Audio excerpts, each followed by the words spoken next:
সংসার আমার ভাল লাগে না, সংসার ভালো লাগে না। সংসার হইল বিষের কলসি, আমি হলাম দেওয়ানা। হ্যাঁ ভাই, আসলেই আমি দেওয়ানা।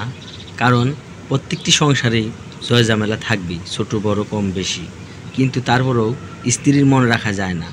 পান থেকে চুন খসলেই বলে যে এ জামাই ভালো না, আরেকটা জামাই বিয়ে হলে আরও ভালো লাগতো, বুঝেন নাই, বাপে বিয়ে করে দিয়া ভুল হইছে।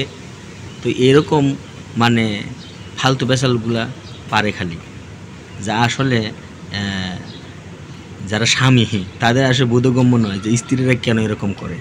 মানে যে কোনো ব্যাপার হলেই আপনার একটু সমস্যা হলেই যে জীবনটা নষ্ট করে ফেলাইছি, জীবনটা তেজপাতা করে ফেলাইছি, ওর বিয়ে করে ওর সাথে সংসার করে, এই দেখবেন যে পুরো বাড়ি ঘর লেপেন আপনি।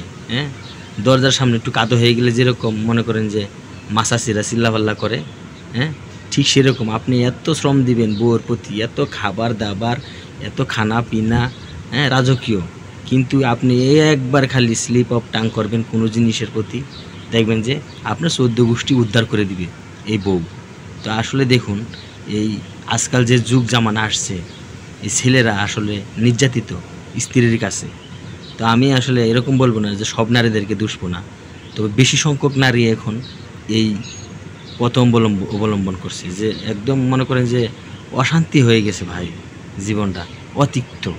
আপনি কোন চাহিদাটা বাদ রাখবেন? একজন পুরুষ মানুষ, এরকম যুগ আসছে, আপনি কখনো সংসার শান্তি মতন করতে পারবেন না।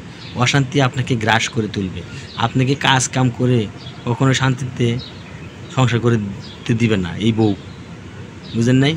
বউ একটি অশান্তির ক্যাপসুল, মনে করেন যে জীবনটারে বিষাক্তময় করে তোলে একদম, বুঝেন নাই? কি বললাম আমি, যে পান থেকে চুন খসতেই দিবে না, সব কিছু 16 আনা লাগবে।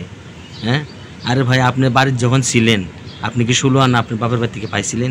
আপনার স্বামীর ঘরে আইসেই তো আপনার অধিকার ফলান। কিন্তু স্বামী সব সময় চেষ্টা করে যে স্ত্রীদের চাহিদা মেটানোর জন্য, এত চাহিদা মেটায় যে আপনার একটু 19-20 হয়, তখন মনে করেন 14 গোষ্ঠী তুললা কথা বলে। এখন একটা কালচার হয়ে দাঁড়াইছে, মনে হয় যে এখনকার ঝগড়াগুলোতে গালিগালাজ না করলে মনে হয় যে সম্পূর্ণ হয় না।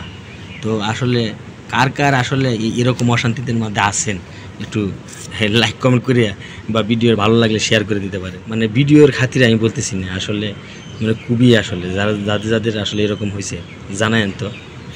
মুশকিল এই বিবাহ লাইফটা একদম মুশকিল। যারা বিয়ে করেন নাই, শান্তিতে আছেন, তারপরও ভালো মেয়ে দেখিয়া বিয়ে করেন, এটাই হচ্ছে কথা। যতই ভালো করেন তারপর ওই একই জাত একই।